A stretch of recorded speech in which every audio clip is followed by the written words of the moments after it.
Good morning. I've decided to do something different today, and rather than just talk to you, I have decided to write you a letter from me personally.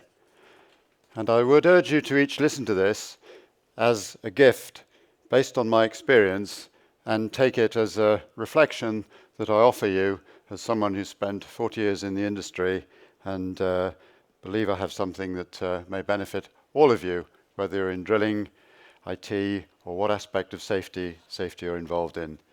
So this is my letter to you. Dear attendee, I write to you as someone who has enjoyed a rewarding and fulfilling career in the oil and gas industry, predominantly in drilling and well management. Whilst I am grateful for the brilliant opportunities and many positive experiences, I do remain concerned by the near misses, incidents and accidents that we continue to witness in this hazardous industry. I write, if not to make you unduly anxious, at least to make you uneasy, or to quote a term used in process safety, to help instill in you the chronic unease, that's chronic unease we need about the hazards faced in our industry. On the evening of April 20th, 2010, there was a catastrophic blowout on BP's Gulf of Mexico Macondo well. The ensuing fire continued for 36 hours until the semi-submersible rig, the Deepwater Horizon, sank. 11 men lost their lives, and 17 others were seriously injured. The well flowed for 87 days, causing the worst oil spill in US history. BP quotes a financial cost to the company alone of some $65 billion, a cost that allegedly came within hours of causing bankruptcy in 2010. The incident had ramifications stretching way beyond what can be readily grasped or quantified. It is primarily on this disaster that I base this letter to you. We owe it to those whose lives were lost or were severely impacted, all those in this industry today and in the future, to do all within our powers to prevent such a disaster ever happening again. Yet, the evidence showing well control incidents averaging 6% of total wells in Norway alone would suggest that it probably will. Let me start by addressing what I consider to be one of the most critical elements of your management system, and that is your standards and practices. In order to mitigate risk, it is imperative that you have robust, clear, effective, and pragmatic standards and practices, and that these in turn are operationalized through procedures. This is where the lessons of the past live, and like any living organism, they need energy and nourishment to sustain them. Lessons have a short half-life if they are reliant upon human memory, but they can be preserved for much longer, hopefully permanently, if they lead to prescribed changes in the way we work. They of course need to be relevant to the activity you are conducting, have to keep pace with advancements in technology, and develop with moves into challenging environments. Most important is that they need to be effective. Fit for purpose is literally what they should be, although this can become a cliché. Finally, I suggest that they should be shared. And for me, this is one of the great strengths of NORSOC and the PSA and meetings like this, and through the documents and industry guidance as well, of course. My first question to you, though, is how confident are you that your standards and practices provide sufficient protection against the risk of a major incident? One way of addressing this might be through your internal systems of assurance, audit, and verification. The findings from such processes are consequence-free indicators of weaknesses upon which it would be wise to act. The late Canadian poet and songwriter Leonard Cohen sang, "There is a crack in everything. That's how the light gets in." The light exposes the weaknesses and enables you to address them, not to defend or excuse them. Similarly, near misses or minor incidents can provide indicators, both leading and lagging, of the strength of your systems and the effectiveness of their deployment. If effective, verification processes enable you to overcome the very human temptation to gloss over issues that make the team not look so good, or to focus on positives rather than exploring weaknesses.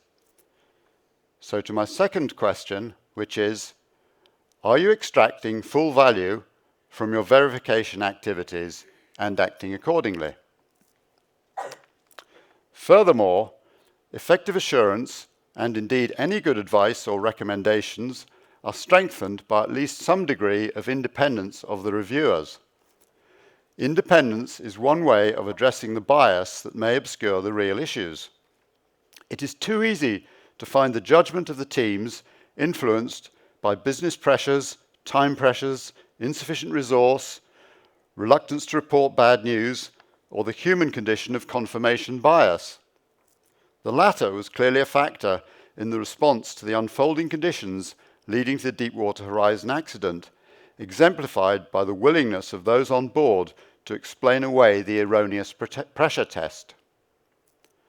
Lord Cullen, of course, recognized this when he advocated independent well examination and verification of safety critical elements following the Piper Alpha inquiry. I therefore urge you to consider whether the recommendations and decisions made within your own organizations have been subject to an appropriate level of independent scrutiny. Or to put this as a question, how certain are you that the recommendations and information on which you base key decisions are truly objective? One of my personal learnings from the Deepwater Horizon disaster was to enhance my awareness of and interest in process safety, not least with respect to definition and verification of barriers. The drilling business has a very heavy dependence on operational and organizational barriers. Robust automated systems of well control are still a distant prospect. So reliance on people to do the right thing when called upon to do so will continue to play a pivotal role in the prevention of accidents. We have to support our personnel to maximize the likelihood that they will make the correct and safe decisions to detect and arrest emerging incidents. Yet we know that people are unreliable and can make errors when performing even the simplest of tasks. Despite this, we expect the driller to be a well-coordinated operator of complex machinery, to be a leader of people, to be able to understand the complexity of what is happening several kilometers below the ground based on limited information, and then to respond instantly and correctly when things go awry. This seems an awful lot to expect of even the most capable amongst us. And the problem is further compounded by conflicting priorities. We know people come to work wanting to do the right thing and to stay safe. Yet the odds can quickly swing against them as an emergency unfolds. My next question, therefore, is, are you sure that your staff and contractors have the absolute, unambiguous support of management to respond decisively and correctly in a hazardous situation? One way of increasing your confidence that staff will react as planned is through procedural discipline. Procedures can only be effective if followed, yet how many incidents arise because they have been ignored? Adherence to procedures is part of ensuring work as intended leads to work as delivered.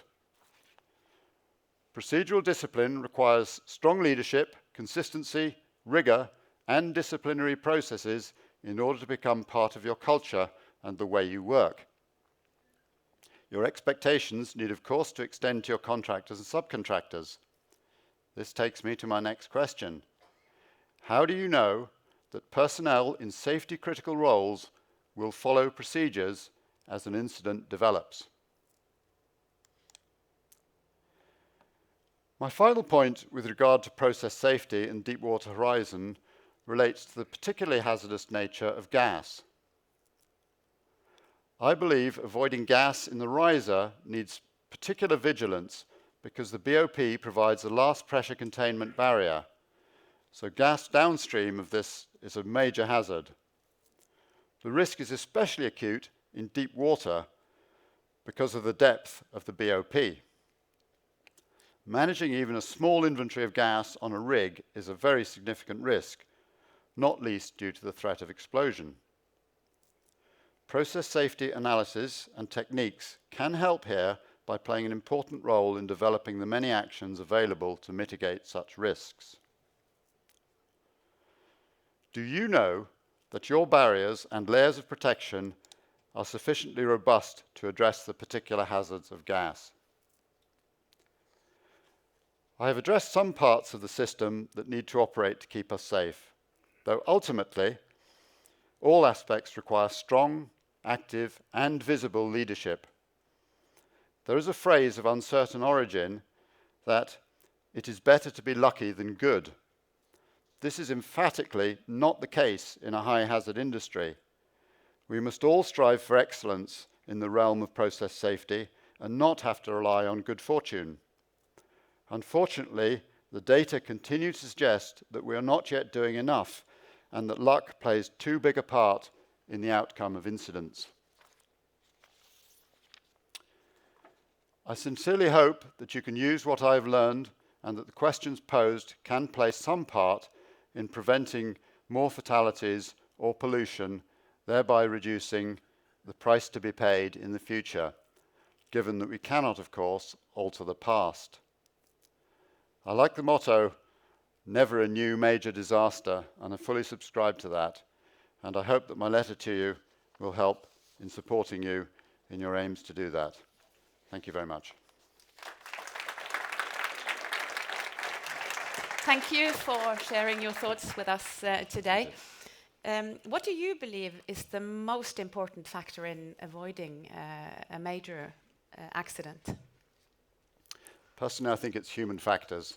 I think we've, particularly as I said in the wells industry, we have effective passive barriers, we have very few active barriers, and we rely a very strong amount on people doing the right thing. So it is absolutely imperative that we are confident that our people will react in the right way. And leadership in that picture? All manner of the ways that, the many ways that you manage people. Leadership is obviously crucial. The culture, as we've talked about, is crucial.